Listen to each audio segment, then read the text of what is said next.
Hi, and welcome everybody to the Center for Applied Coaching and Sports Sciences Fall 2020 Town Hall Series. We are really excited for today's event, and we've got people sort of drifting in as we go here, but just a few highlights about how we run these events. They are recorded and they will be posted on the Center's website after the event. We do ask that you keep your mic and your video off for the first portion when we're speaking, and then because we're a small group today, we'll be able to open up mics and have some conversation and address some questions if you have them. I also have a whole list of questions in case we need a little kickstart on those things and get people going. Please feel free though at any time to also use the chat feature if you have any questions. That's part of the Zoom panel there that you can do. So with that, let's go ahead and get started. And today we're going to be talking about tips and highlights from a youth sport program model that works. Very excited about this one. We have Nikki Goodenow from the Mountaineer United Soccer Program and Lynda Bowers, who is at Shaw University.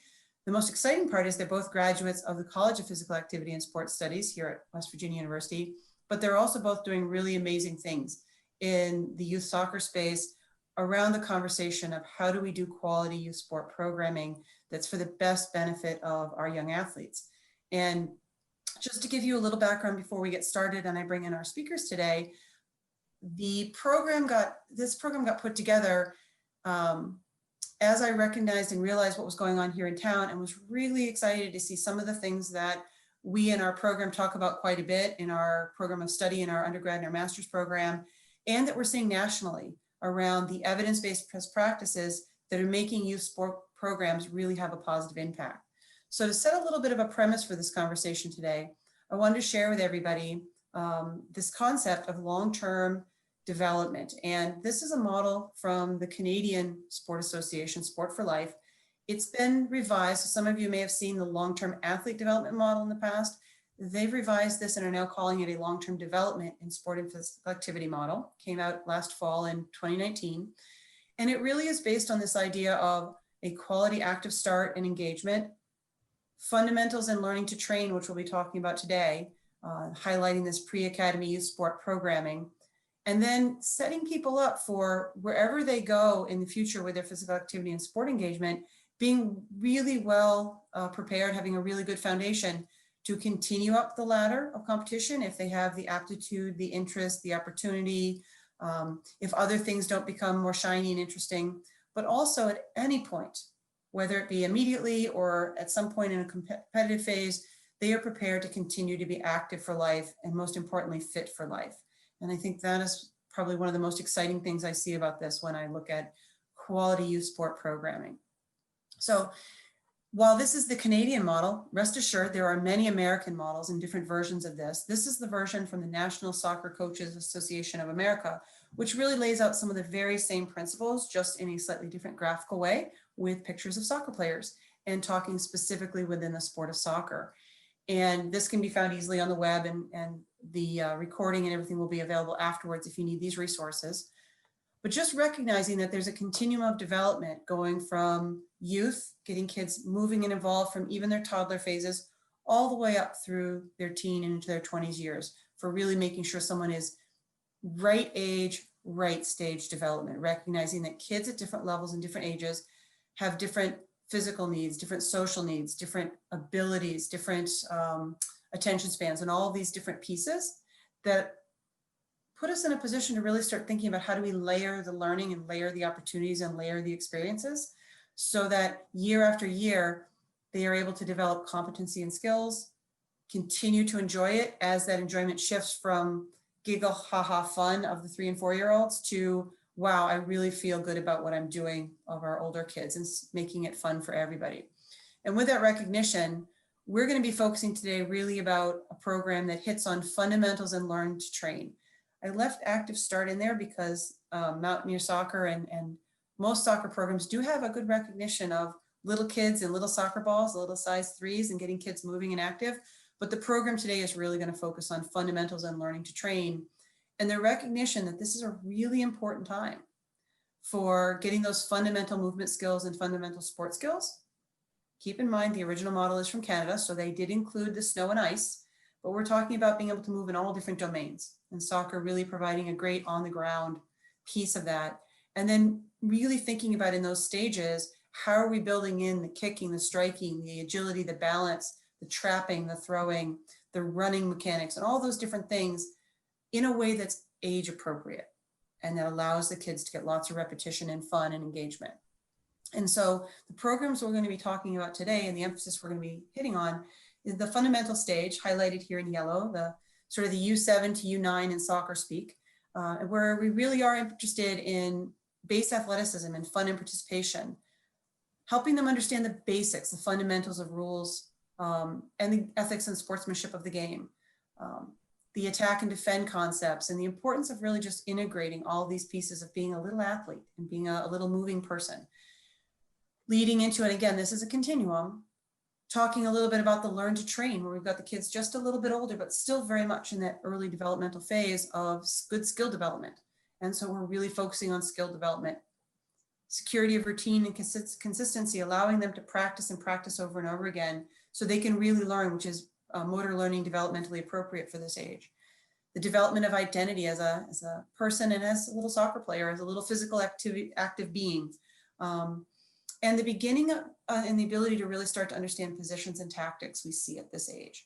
And so how do we design models and programs that are more about the right age, right stage development for kids and less about putting on games and competitions that look like the pros so that we can watch them, and making it more about their experience and their development and less about our consumption of their experience. And so I'm really, really excited to have Nikki and Lynda both share some different perspectives. And we're going to start off with Nikki Goodenow, who's working with the pre-academy and actually, in all fairness, created the pre-academy program within the Mountaineer United Soccer program. And Nikki, I'm going to turn it over to you to tell us a little bit about yourself and your background, and as much as you want to share with us about your program. So thank you. Thank you for being here. Just have to unmute first. Yeah.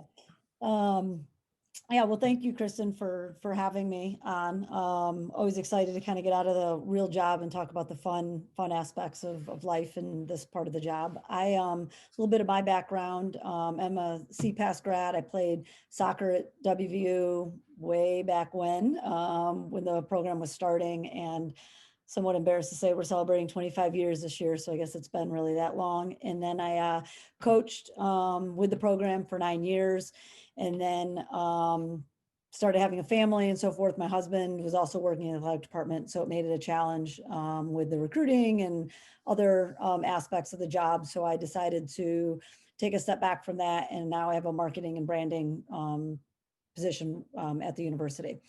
And when I stepped down from the position at WVU, I took on a club team within Mountaineer United Soccer Club, and took a group from when they were 7th, 8th grade on through to high school, and then had 11 of the 18 kids go on to play.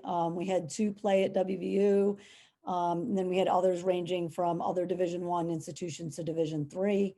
And then at that point, my kids were getting to the soccer age, so I kind of stepped back from that and jumped back into the grassroots of good old rec soccer, which I really had not spent a lot of time in that. You know, I was fortunate when I was in college, I actually started working for the club I am now, you know, just kind of was interested in it and was an assistant for a while. And then as I got older, more experience, I was able to get my own team and so forth. But, you know, reversing out of high school and club ball to rec soccer was interesting for me. And I had a lot of fun with it. You know, you really talk about getting into the, you know, nuts and bolts of things and how important that is. So I had an opportunity to do that.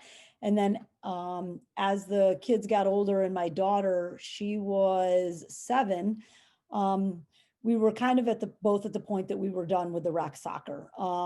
She, you know, rec soccer is so important, but then you also have some kids in there who are just there for the exercise and the experience, which is important, and they need that place to play. But my daughter was at the point that she wanted, you know, to be a little bit, you know, more serious, and we're talking about 7-year-olds, but wanted to just be around other like-minded kids at that point. And I was not ready to put her in any type of travel option there. There was that option that were there, but she was 7. There's no reason, in my opinion, to be jumping into something that is, so game focused and just really too serious at that point. So I, started chatting with some other soccer folks in town to see what options there were. And, just through a cup of coffee at Panera and talking with another director in another club, he was kind of feeling there was also this empty space of between rec and travel, and there really needed to be a bridge there. So that's where this program developed out of, and we really wanted to have an opportunity to provide quality coaching and development for kids, but not be so game focused. And I think too, where my experience that I've grown as a coach is also being a mom, so I'm a mom of kids who've played baseball, they've played flag football, they've played soccer, all of that. And I've noticed that you go in for like a week and then you just start games and you hardly practice. And it drove me crazy. It took the coach in me to just, really just be on the sidelines and just be supportive as possible. But there was no learning going on. And especially, with say a flag football where that was totally new to my son, he needed that learning and he was missing that. So taking that experience and figuring out, okay, how can we put this into a soccer program?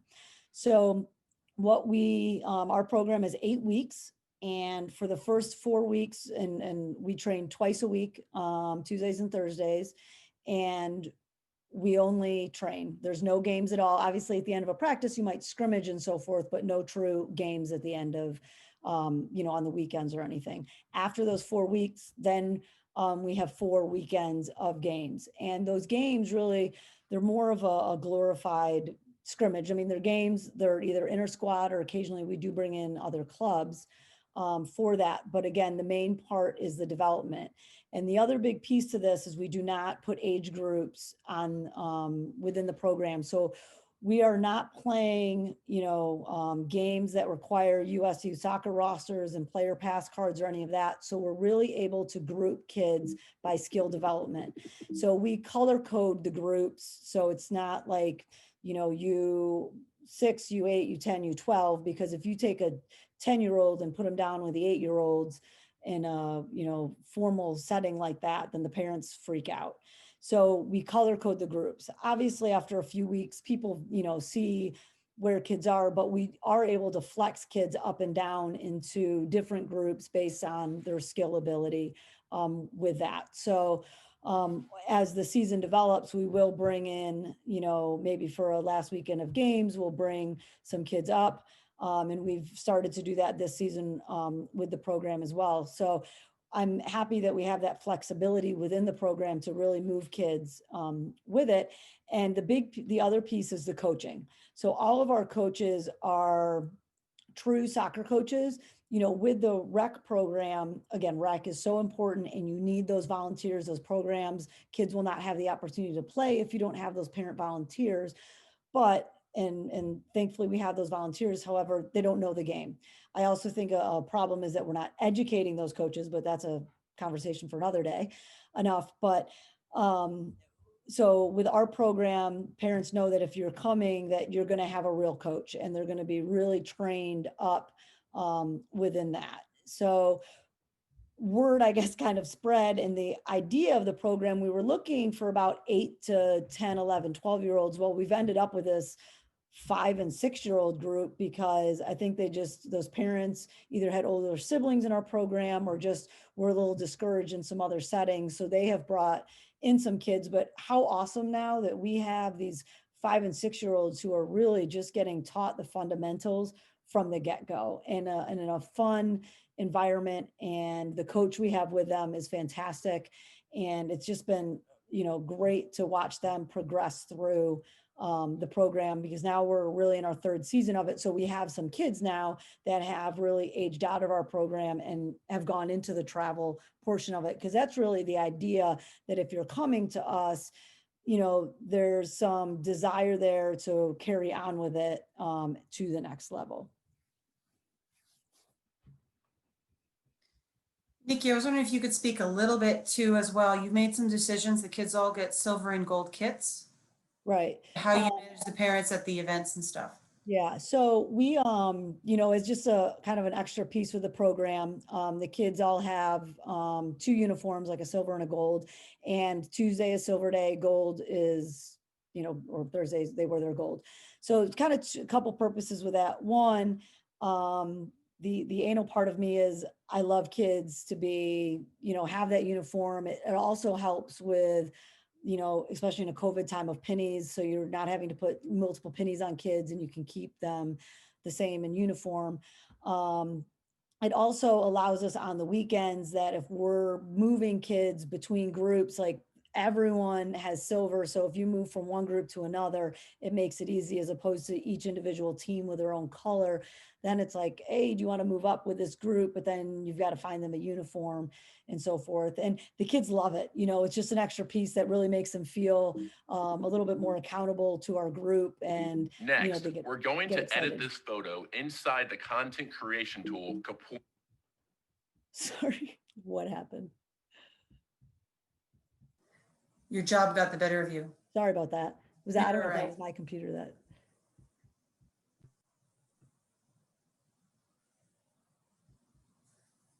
Well, can you tell us a little bit too about at games? I know, well, at scrimmages, the ones you do on the weekends, what sort of how are those run? I know you said you don't have cards and all that, but who's reffing them? How is it different than a traditional, what somebody might see in a rec program? Yeah, so refereeing wise, we have you know, some of our coaches do the refereeing, and we get out there during the games and stop things when needed. You know, we do let them play, and as season has progressed, we have let them, you know, play more. But especially with the younger ones, we are on the field making sure throw-ins are done correctly, really educating them about like goal kicks, corner kicks, and really questioning them. All right, you know, Susie kicked the ball out. Whose ball is it? You tell me.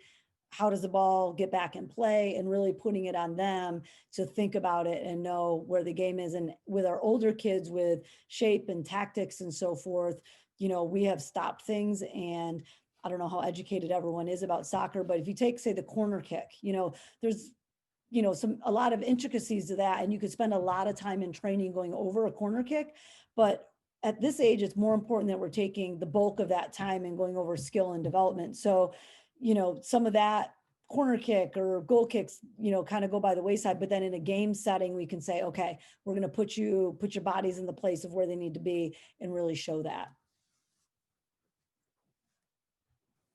Awesome, thank you. And I'm going to turn now a little bit to Lynda and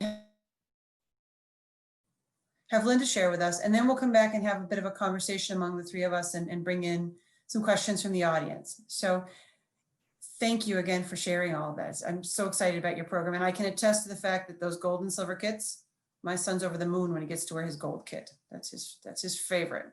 So let's turn and talk to our other graduate, Lynda Bowers, who is a more recent graduate with her PhD just this past spring. And I'll let her tell everybody a little bit about your background, soccer coach, and what you do now, and a little bit about where you are in this space of working with pre-academy programs and the coach development within pre-academy programs, which is another exciting element. Yeah, I could almost ditto 90% of what Nikki just said about the career path. But so yeah, I started out, you know, of course, I was a soccer player in college. I played at Southern Illinois University in Edwardsville. It's in the St. Louis area. So a lot of my, you know, college and early adult years were spent in the St. Louis area for around 15 years. And that kind of matriculated into some, you know, turning into more of the coaching realm, and got into collegiate coaching on a serious level, and did that for a long time. And then for some similar reasons, you know, kind of got out because the rat race was a little bit too much on the family. And anyway, condensing the story to, yeah, we had kids and they needed coaching, and I wasn't done coaching yet. I never was. And so even from the day I retired, I couldn't wait till my next coaching appointment. And so that's just something that never goes away, I don't think. And so you start to look for needs in the communities that you live in. And we've been fortunate to live in a lot of different communities. So when we got out of St. Louis, you know, I coached in Alaska on the Kenai Peninsula. I coached in a community there. I coached in a rural town in Pennsylvania. I've coached in, Uniontown, Pennsylvania. I've coached here in Rocky Mount, North Carolina. So it's allowed me to coach at a lot of different areas and different communities and sort of really experience those cultures. And they are definitely all different cultures. But so anyway, we landed here in Rocky Mount, North Carolina, which is a little east of Raleigh. And it's kind of what other people around here would classify it as a small town. But when you're coming from West Virginia, it's actually a very large town. So I got my daughter immediately involved with this club. And the reason why I got her involved in this specific club here was because I couldn't believe when I noticed they had evidence-based practice, real like coaching stuff on their website. I thought, well, this is unusual. I mean, this is a youth soccer club that actually is following, LTAD and has evidence-based practice as part of their coaching curriculum. It was posted on the web. So I thought it was really interesting. So we got involved. And for the first 6 months, I was just a parent, not coaching, because I was trying to finish my degree, and I made myself not do anything until I couldn't take it anymore. And I said, well, these are the ways in which I'm going to, help your club. And the president of the club is very much versed in coaching pedagogy and really wanted me to, take over that side of things. So he was above the game, which is, again, a lot of really divine interference here, I think, for me. So he asked me to take over the coach development side of things, which I was more than happy to do, because that was something that we'd been working on at West Virginia, and I was happy to put it in practice. And so along with that, I've been able to also step in and coach. And so the fortunate thing about all of this from a coach developer standpoint is that, I have young coaches who are underneath me that actually appreciate this mentorship and appreciate the coach development. It's not been something that we have intentionally tried to overimpose upon them, but really taking it from the standpoint of developing relationships with each of those coaches as individuals to really figure out where they are at in their coaching practice and help them grow professionally individually. So they've allowed me to do this. And so that's what I'm doing now alongside helping in coaching. So I'm coaching 10U as well. So hitting a lot of really good positive vibes with the club right now. But a lot of things from what Nikki said, we are doing in our academy as well. The differences are that our academy has been established for at least for 12 years. So we've had a few more years to kind of figure some things out and maybe have some growth. And of course, over that time, as in any club program, you have highs and lows, and you have attrition, and you have those kinds of things. And so I got a big history lesson last night about the history of this particular club. And, it started out with classic teams and having rec teams, and then not a whole lot going on in the middle, similar to what Nikki said.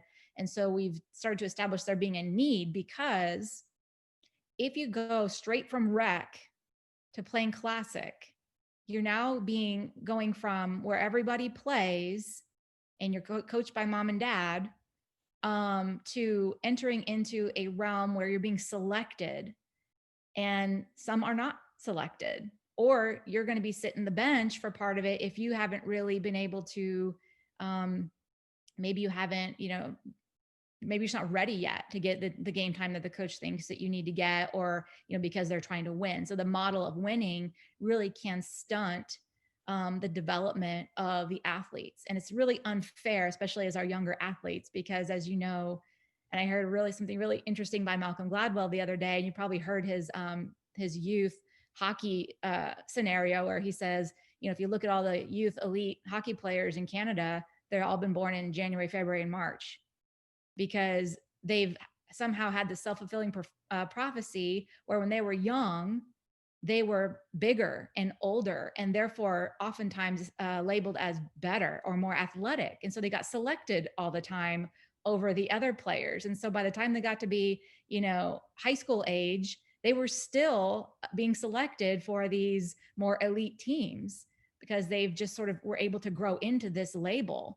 And I think that is a big hindrance in how selection at a young age can stifle development of other players who haven't even had a chance to develop yet. I mean, you're saying a lot of these 8-year-olds are the elite because they scored 10 goals in their game last weekend, but they were just the biggest and they bulldozed over all the little kids and they're now the best.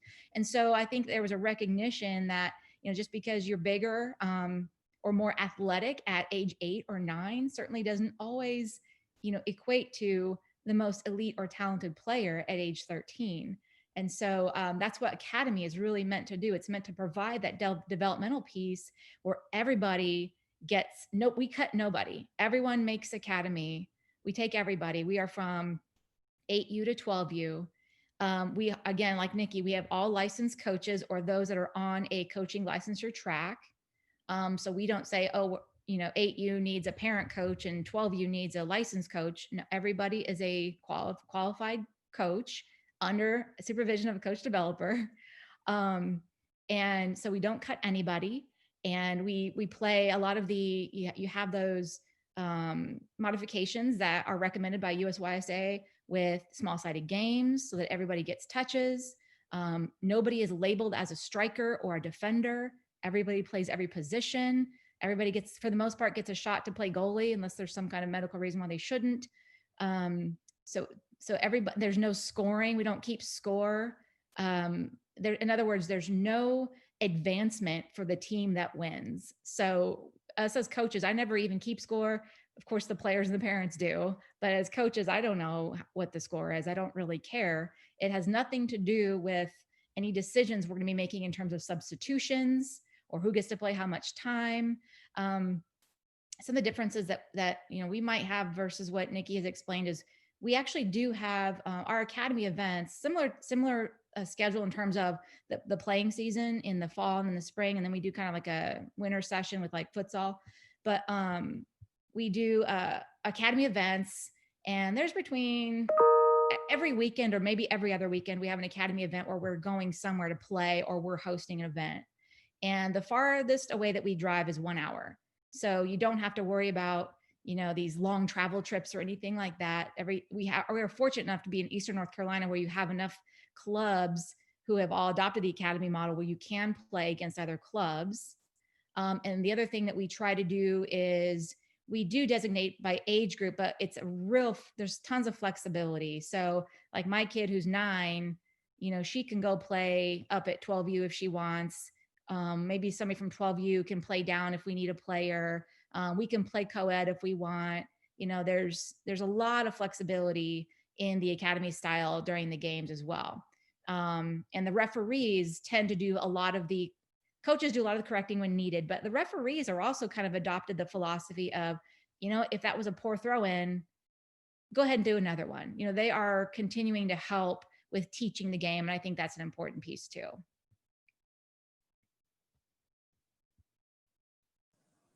Fantastic, thank you. And I've got a couple questions that I want to pitch out to both of you before we open it up to the whole group that I think I'd love to hear your insights on.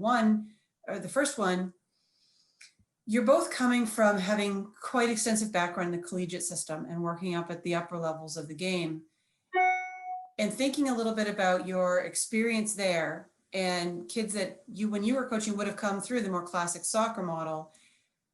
How do you think these kids coming through this Academy model, how is that going to change the system of the preparation for if kids do follow that pathway of performance? What are some of the positives you see coming out of, especially you've got 12 years in your program. I know you're newer to it, but there, Nikki, for you as well, thinking about how you developed this program. So either one of you can start with that.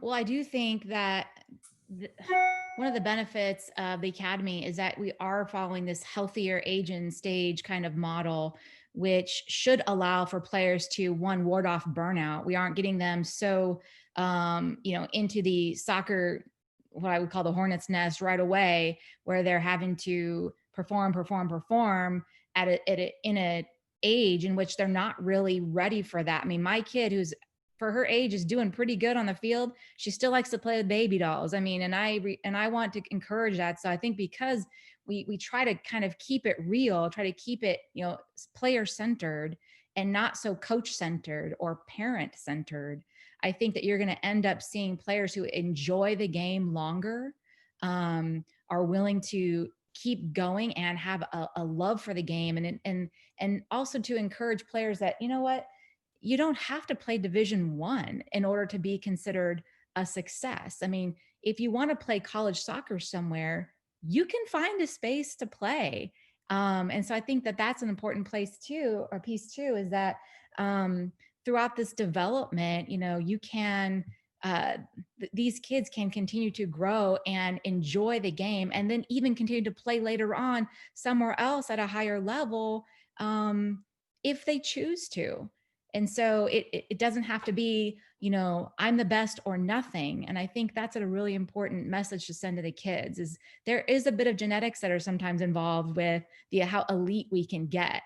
And so it's okay if you're not the most genetically gifted. There's a place for you in the long term, even in the collegiate setting. I think too, and definitely agree with what Lynda said, that it also, when you talk about, development, that how many times do we see that kids develop so much later? And, if they go out for that club team and they're 8 or 9 and, should they get cut, or even 10, then are they leaving the game? And like their only option is then like going back to rec, and, maybe that's not challenging enough for them, and they kind of get lost in that shuffle there, where this allows some of those kids and parents who don't necessarily want to jump in that hornet's nest. So you've got some parents who are like, they're like in our pre-academy and are like, how do I get to the next level? How do I get to the next level? And then you've got parents like, we reached out, our U10 teams within our club needed a couple extra players. So they came to our pre-academy and said, all right, who are some of your, stronger players? Let's see how they would do. Are they ready for this? And we definitely have some kids in there. Ironically, like a lot of my daughter's friends could be playing on the club teams, but their families are happy with our situation. The time commitment isn't driving hours on the weekend and doing all of that, and they're getting the quality coaching, So some of the conversation has been like with some of those kids of like, are we getting too blended of, like our top level kids that they should be in the travel to the next level, but they're fine with where they are because they're getting that quality coaching, and there's sometimes not a huge difference between the programs at the top level, top age, and like the bottom age of the club with that. So I think it helps with the burnout factor too. Like I said, from that parent standpoint, because I had 2 parents that I asked if the kids wanted to move up to club, and the parents were like, we're good, we're good with the commitment where we are, and those kids don't know that the parents kind of locked that down for them. And it's fine, because I also think if you burn out the parents too, then, the kids are going to lose out on that. So, and then obviously we have the crazy parents that we all deal with too, that are ready to get in the hornet's nest when the kids are 6, if we would let them. Well, talking about those parents a little bit, since both you and Lynda opened that door, I'm kind of curious how, so for many parents, the ability to coach their own kids is almost a rite of passage. It's almost just as important as their kid playing soccer as I get to coach my kid. And knowing that there's a space for parents to coach in the rec, how do you see this blending and working it and either supporting or challenging some of that parent need to be so invested? Yeah, I mean, this is something that I feel strongly about. And I think, again, being a parent of kids in other sports has afforded me the opportunity to kind of see what happens, So like the flag football, the coaches there, when they're at a young age, are the quarterbacks of the team. So the parent coach, but most of the time it's a dad, I feel like is reliving some unfulfilled dreams that they've had. And here we are, like 8, 9, even younger 6-year-olds that they're like throwing these bomb of passes to, or always giving it to the best kid. And, the learning isn't there, but these dads are like pumped because they're winning games for these kids, and it is just not what is needed. So that's where it's like there's too much of a hand in things. And from a soccer standpoint, that, I'm all for a parent to coach if they're a real soccer parent once they kind of move on to that point. And you know, if they're not, then like they need to know that and be prepared to turn the team over. And ironically, the club team that I had from the middle school to high school, there was a point that I was the director of coaching for the club, and this dad who had a minimal, not a minimal, you know, had a soccer background, was coaching them at a young age. And I said, you can have them. However, when they get older, you're going to need to turn them over, you know. And ironically, full circle comes around, I'm the one he ends up turning them over to, because I get out of the college coaching at that point. But I think it's important that, you know, if they're parent coaches, they've got to be solid in what they're doing and being on board for that, because the parents, I mean, you know, they can, I've got a parent right now in our program that literally sits on the sideline during a game and during practice and is just talking to the kids so much that I'm like competing for the kids' attention, you know, with that. And it's just doing a detriment, you know, more than a positive. So it's hard to really draw those lines. Interestingly enough, I have not run into that many parents who wanted to coach. I think because for a number of reasons in this area where we're living now, I don't think there's a ton, it's not a huge soccer area, at least where we are. It's more baseball for some reason. That's from what I've been told. But I haven't had a lot of parents come up to say, I really want to step in and coach. One, because we don't, I mean, if they wanted to sincerely learn how to coach and go through the licensure process and do all that, then that'd be fine. But most of them just kind of want to step in like it is recreation and just take over. And that's not going to happen when the standard is you have to go through the licensure process, or at least through some sort of coach development. And if you're not willing to do that, then this isn't the place for you. And so we haven't had really any issues with that. In fact, because we're also, you know, you pay to be a part of the club. Really, the parent expectation is, well, you coach, I'm paying you to do it so that I don't have to. And quite honestly, I'm fine with that. So that's how we've had to handle it. We haven't had to run into a lot of the parent egos, except for me. I'm the only parent ego that stepped in, but I felt relatively qualified. So I thought, you know, it's time I help your club now. And they were fine with that. And so I'm that person that needs to be tempered, but we haven't had anybody really else that I can think of that really has had that great desire to coach little Johnny or little Susie so much that they were willing to be kind of a pain in the butt. It would probably be better if those overzealous parents from the sidelines decided they wanted to coach, so then we could like help them in a situation, as opposed to them just like doing their, you know, armchair quarterbacking from there. And, you know, I think it's been interesting too, that I didn't realize this until I was a mom, you know, at a practice, that you basically have two parents. They're there to socialize with their friends and they're not paying attention to a lick of what's happening on the field, or you've got the overzealous parent who's like in the kid's ear.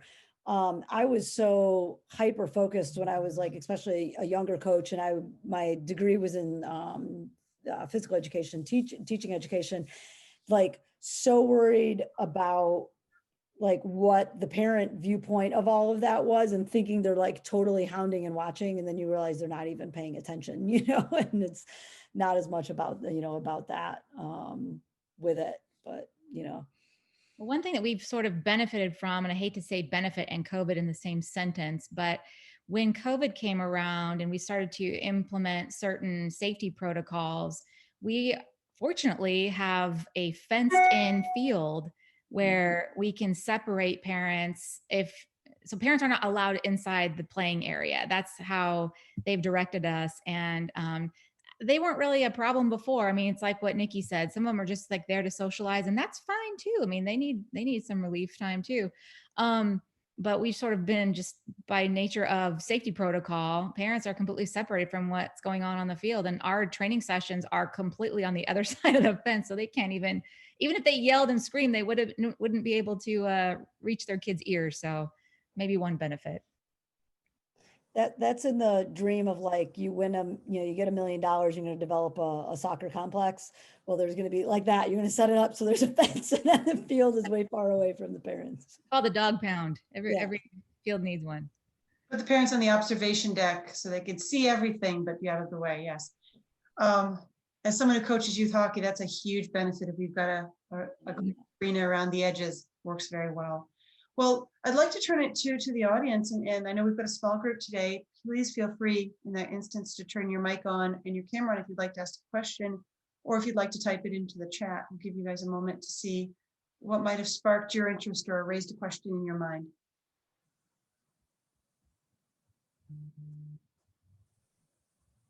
Oh, I got to unmute mics. Oh, I'm sorry, I did that. That was an automatic. Let me get that, Dr. Wada. I will do that right away.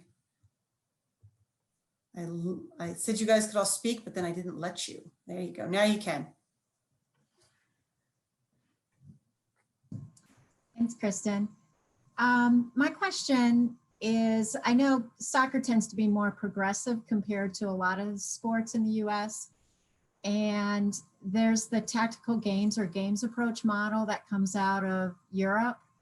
I was wondering if you're utilizing any of those approaches or see it happening within soccer, where instead of focusing on skills, and then as you're teaching skills, talk about tactics, and then go into gameplay, do you focus more on, here's a scenario that focuses on a tactic, allow the kids to try to figure out the tactic and what skills will work in that situation.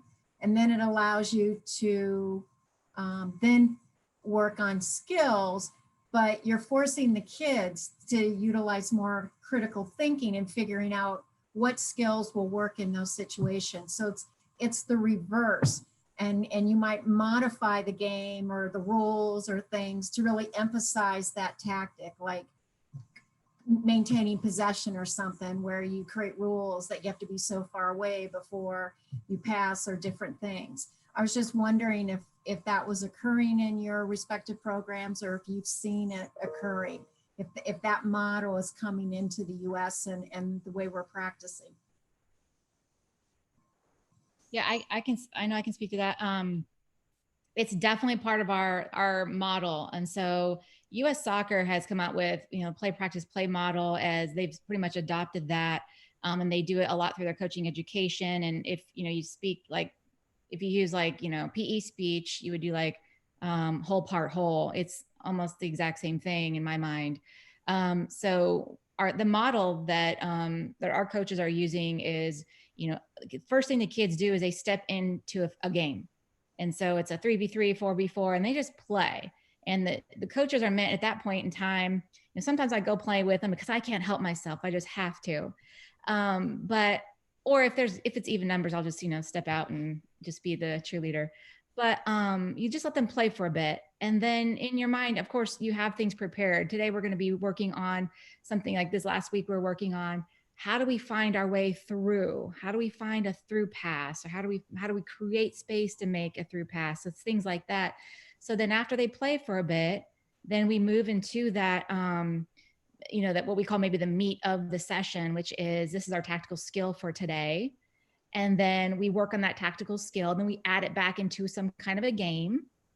And then we open it up into finishing with the same way we started with another game. And then we can assess and apply, the kids can apply what we've learned, and then we can assess. And that's maybe when we step in and maybe do a little bit more stoppage of play and say, oh, here's a scenario where you could have used, making that run diagonal where we could create that, that space to play a through ball. So for me, that's what I like to do. But I do try to respect the US Soccer's model of the play, practice, play, because I think it's pretty good. It does have some, obviously has evidence-based backing, and it allows a lot of that implicit learning. I think you were kind of referring to for the players to kind of put their skills and their critical thinking skills to work without having it to be such, boring block training all the time, because kids want to play.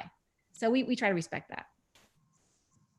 So with our younger ones that are really, literally learning how to dribble and so forth, we're not getting into gameplay as early as that. So it just, as they get older and we develop them, then they'll get more into play, like Lynda was referring to with that. But, what we get, I love our 5-year-olds. To me, success at the end of this with like our youngest 4 and 5-year-olds, like if they want to come back and play again, that's a win. If they know they're supposed to dribble, either using their laces or their insides, you know, and then the shape that we teach them is a diamond. They play 4v4. If they know that, like, figure if you can, definitely if they want to play again, that's a win. And if they know one of the other three things, great, you know. So trying to get through with that is it. And it's so great to see them as they get older, or the light bulbs come on, that there are triangles all over the field, not just in 4v4 when we go to 7v7, or then when they're watching 11 aside, that they're able to like see that through. And I will say, having observed, you know, the whole fall season of what's going on in Morgantown, the word diamond gets yelled, 20, 30, 50 times every half hour. But also, I don't think I've ever seen the kids line up for anything. I've never seen so much constant movement of the kids through the drills and activities. And they almost always have their own soccer ball unless they're scrimmaging, which I always thought was a very great way to keep every kid just totally in the moment. Mhm. We certainly have time for another question or two if anyone would like to. Thanks, ladies. I do have a question. I'm really curious about how you train your coaches, and more importantly, how you keep them. Sounds like it's a lot of involvement on the coach's side to go through this and to run the program the way you want it. So what do you do to encourage new coaches to get in and then keep them doing it? So we have, so the coaches that we have for the program, you know, for lack of a better word, are kind of employed, you know, there's, you know, with the club, and some of them, you know, are, don't have their own teams yet, you know, so this is a great opportunity for us to really evaluate them with some of our senior coaches and see how they do, and then they can move on. But I also think our coaches do like this because they can get in and train kids, and we also rotate the coaches around too. So there's pluses and minuses that as a coach, like myself, you really miss because you're not with the same group, you know, as much. You're still building great relationships, but I would say they're not as deep because if you were with the same kid for all 8 weeks, but they're allowed an opportunity while the, you know, philosophies are the same. They're getting to see different coaching styles within that. And I think they just really enjoy the program and the style of it, and then getting to see the kids kind of move on within the club. And then we also, you know, with the university here, you know, we also have an opportunity to kind of tap into like this. Typically we just have them in the spring, but with COVID, like our men's program isn't really playing like they usually are. So we do have a men's player who's really interested in getting into coaching. So he's a junior coach for us and is out there, and really allows him the opportunity. And as seasons progressed, like these last 2 weeks, he's been able to kind of not take his own group the whole time, but take 8 kids and run an exercise that he's kind of been, you know, programmed from there. So try to go from that standpoint. On our end, we kind of similar to what Nikki said, we also have a local college. North Carolina Wesleyan is literally just in the backyard. And then we have, of course, those schools over in the Research Triangle. But so because of COVID, we have, one of the men's players from NC State is over training, coaching with our club. Then we have 3 other alums from North Carolina Wesleyan that are coaching with our club. And I also have to plug the person who's sort of, you know, really stuck with this club for about 15 years and kept it going. He trained 80% of our coaching staff. He was their coach when they were going through the program. And so because of that, there is this sense of, you know, loyalty and desire. I mean, he was a good coach and still as affiliated with our club, but just is working elsewhere right now.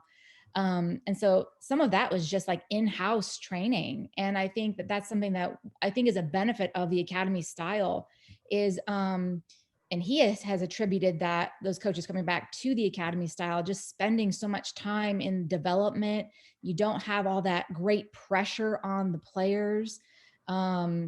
And I think it allows for an ease and a comfort level and a connection with the players when they're younger, that they afford you a little bit more liberty when they get to be older. And if you're still training those younger players, because this is your feeder system into your classic teams, they trust you, they know you, and you just have like this longer ability, if your coaches are staying with you this long, to develop those long-term relationships. And so that is one thing our club, I don't know if that's unique to our club, that's something that that we've had is sort of developed a relationship with the local university and developed coaches in-house. And that's something that we're going to continue to do because as you had said, it's difficult to retain your coaches. I mean, they're also all ages who are young 20s who are going to be doing other things in their life eventually.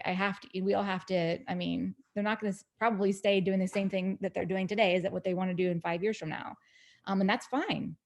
But what we do to help train them is because, you know, they've hired me to be their coach developer. The first thing that I'm doing with them and what I've done over the year is just to begin to develop relationships with them. I have a lot of 1v1 meetings. Kristen kind of introduced the concept of a walk and talk to me. Almost all of our one-on-one meetings are walk and talks. Tell me about your coaching practice. Tell me about the things that define you as a coach. Tell me about some of the foundational pieces that you really grab a hold of and try to instill into your athletes. Tell me about what you want to work on over the next year. Tell me about what you want to work on over the next month.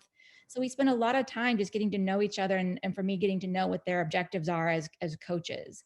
And so that has been more meaningful so far than any sort of, you know, formal coaching, you know, webinar, because I've hosted those too with my coaches, and they are less received because of Zoom fatigue as we all are getting into.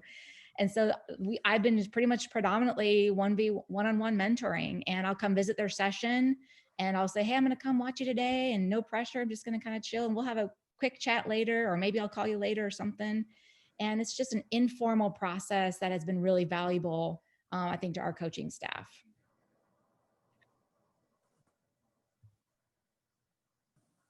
Fantastic. Well, thank you. And we have time for one more question if somebody has something that's really burning. I did have another one, if no one else. You can go ahead, Dr. Ryan gets the floor. Last question.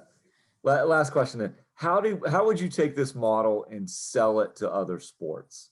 Because like you mentioned some other sports and not really having a solid coaching model for the youth and for the long-term development of the athlete. So how do you sell it to football, basketball, baseball? Yeah, you have to get out of the game mentality. I think that's the, you know, like the game mentality and really truly wanting to develop and teach kids with it. And if you like, you know, we have the coaches, you know, so if you don't have the coaches, I mean, that's the biggest thing, that finding enough coaches to make it run, because if you're relying on the parents, then you're not going to have that development that's there. So I think in terms of selling it is you have to get in the ears of the right people who truly are there and want to see kids get better, who aren't there to win championships, you know. And it's funny because I am so competitive. I mean, anything I do, I am so competitive.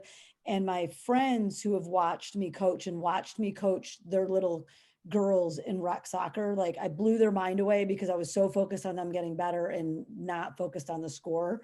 And that was like, you know, because every other aspect of my life, it's all about the competitive. And that's the hard part, you know, when you get into some of those other sports and those people that are running them, you know, that their focus isn't where it needs to be. So it's selling them on that. Lynda probably has the proper terms and stuff to really sell them on it. I think it is. I mean, it is selling, isn't it? I mean, I think our biggest hurdle is the egos of the parents. I mean, they pass those pressures down to the kids. The kids are in sports because they want to play and they like it and they want to be around their friends. You know, they don't really get into all the egocentric nature of coaching until their parents tell them about it, you know? And so a lot of it is educating the parents and the coaches about the benefits of academy. Because I think that the benefits, there's no negatives to it.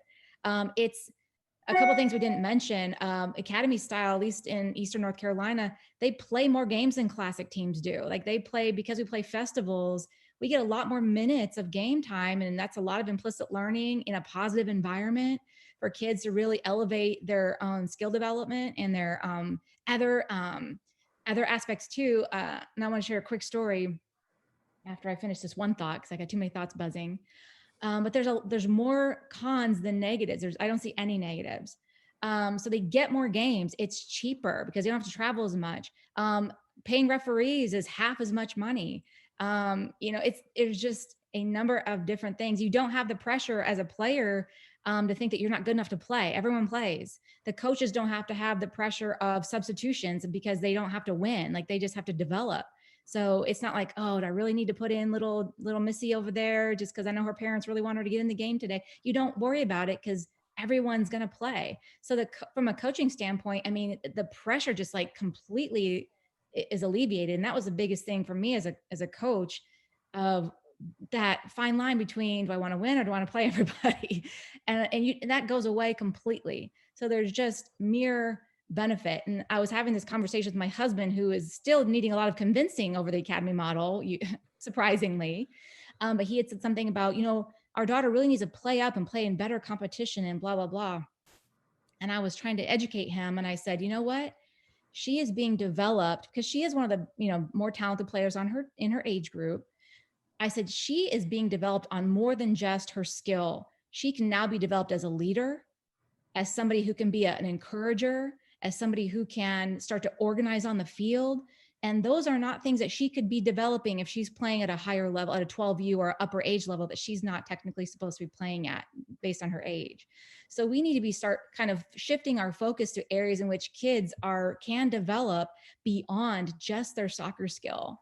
And there's plenty of evidence to that. And I think that's really the thing, is to kind of start to get the science out there to the parents and the coaches and the organizations, which is what I know Kristen has been trying to do as part of her lifelong, mission and goal, and what West Virginia and the Center for Applied Coaching and Sports Sciences is trying to do as well. And that's why we're here today, is to try to get the word out, educate, and even apply some of the science that's already out there. Awesome. Well, thank you, everybody. And I hope you guys can see why I asked these two wonderful people to speak, that the passion and the excitement and what they bring to this space in terms of doing what's best for the kids is just, to me, so exciting and such a key piece. We really, really look forward to doing future events, and we thank you very much, both Nikki and Lynda, for giving us your time today and your wisdom. And for everybody listening, thank you for attending. We will be posting these on the center, just as we do with all of these. And please share with us topics you're interested in, other ways that we at the center maybe can help continue to beat the drum of what quality youth sport engagement looks like and how we can facilitate that. So thank you again, everyone, and have a great rest of the week. Thank you. Thank you. Thank you.